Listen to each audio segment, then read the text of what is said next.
Tabe, jumpa lagi dengan saya di Negara Bijaksana, channel yang membahas sebuah persoalan populer di Indonesia secara bijaksana dan dijamin dengan pemikiran terbaru. Saya mau bicara soal partai mana yang harus dimenangkan di sebuah pemilu di Indonesia ini. Selama ini yang saya lihat adalah sejak pemilu Orde Lama Soekarno sampai sekarang ini, dari dua isu besar yang selalu muncul di setiap pemilu di Indonesia adalah dua isu, yaitu nasionalis versus Islamik atau nasionalis versus syariat. Yang terakhir sekarang nasionalis versus khilafah. Dua isu ini selalu sejak zaman Orde Lama sampai hari ini, setiap pemilu dua isu ini yang selalu mengemuka. Dan orang pemilih itu sudah mulai mengabaikan masalah kualitas, masalah kapasitas seorang calon pemimpin. Itu masyarakat kita sudah kurang memperhitungkan. Yang lebih penting, yang satu lebih penting, mana yang Islamik kita pilih itu. Yang satu kubu mana yang paling nasionalis, yang mau mempertahankan Pancasila, itu yang dipilih. Ternyata dari Indonesia merdeka, pemilu dari Orde Lama sampai sekarang, itu pemilu di Indonesia selalu dimenangkan oleh partai-partai nasionalis. Sekarang ini kan sudah banyak partai nasionalis, PDIP, terus ada Golkar, ada Hanura, ada Gerindra, bahkan ada PKB, ada Nasdem, dan bermacam-macam.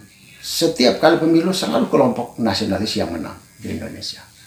Tapi pertanyaannya, apakah isu nasionalis versus Islamik, isu nasionalis versus syariat, isu nasionalis versus khilafah, apakah pernah berakhir?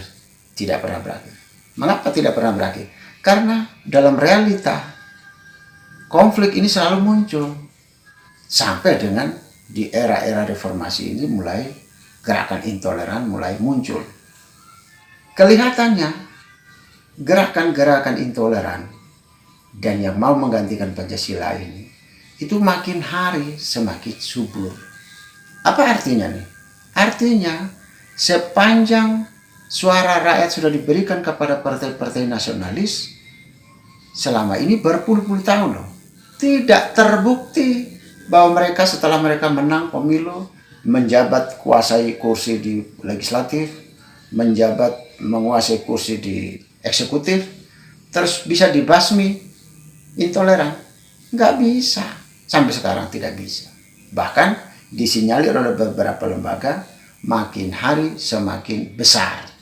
Semakin banyak jumlah orang yang mendukung mengganti Pancasila, semakin besar jumlahnya.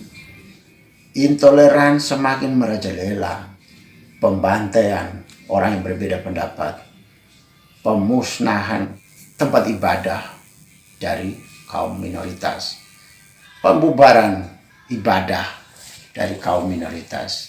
Ini menunjukkan apa? Berkali-kali partai-partai nasionalis diberikan kepercayaan oleh masyarakat, ternyata tidak mampu. Sudah tidak mampu mengurus ini untuk menghentikan gerakan-gerakan yang intoleran, gerakan-gerakan yang mau menggantikan Pancasila. Tapi kok rakyat setiap kali pemilu kok tetap beri juga. Yang juaranya itu ya partainya itu terus. Ya Golkar, paling lama, PDIP, belasan tahun, Gerindra, terus ada Hanura juga, ada Nasdem juga diberikan. Tapi kan tidak mampu menahan arus orang-orang yang intoleran, orang-orang yang mau menggantikan Pancasila ini kan terus tidak bisa tahan. Itu artinya apa? Artinya pemilih tidak sedang memainkan strategi untuk bagaimana melakukan bargaining position, memberi posisi tawar yang tinggi di hadapan para parpol.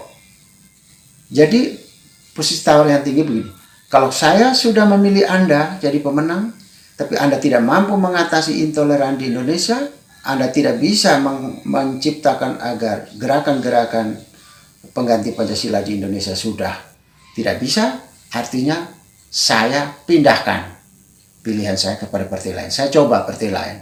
Coba saja partai-partai yang punya idealisme, katanya mereka nasionalis, Pancasilais, kita coba berikan kepada mereka yang belum pernah menang, misalnya PSI atau partai-partai baru yang baru berdiri. Kita coba saja beri ke mereka. Jangan menjadi fanatik, pemilih Golkar yang fanatik, pemilih PDIP yang fanatik, pemilih Nasdem yang fanatik, pemilih Demokrat yang fanatik, pemilih PKB yang fanatik. Jangan. Kita harus strategis. Sekali saya beri kamu juara, kamu tidak mampu, besok saya beri kepercayaan kepada orang lain lagi. Partai-partai baru, partai nasionalis yang baru, atau partai nasionalis yang lama tapi belum pernah menang, belum pernah menjadi 3 besar. Kita berikan. Ngapain kita menjadi pemilih fanatik kepada orang, kepada partai yang sudah tidak bisa membuktikan?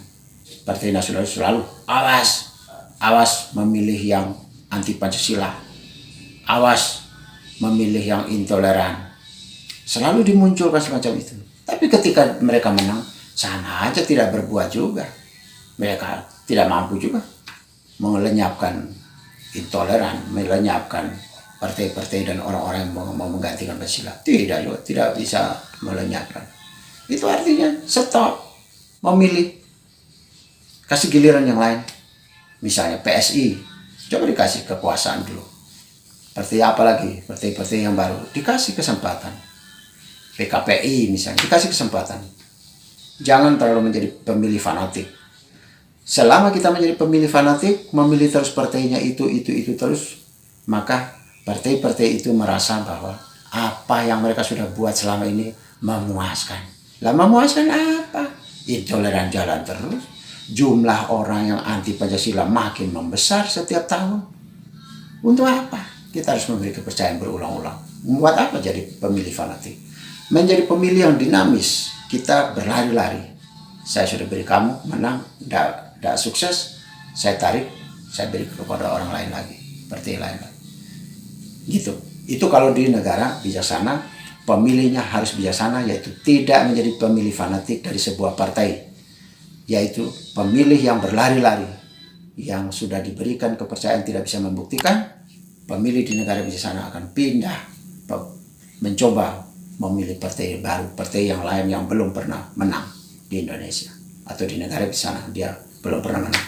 Selamat memilih 2024. Jika Anda setuju dengan saya, Anda seide dengan saya, berarti kita berada pada satu perjuangan yang sama, yaitu ingin melihat Indonesia menjadi lebih baik, Indonesia menjadi negara yang bijaksana yang kita impikan.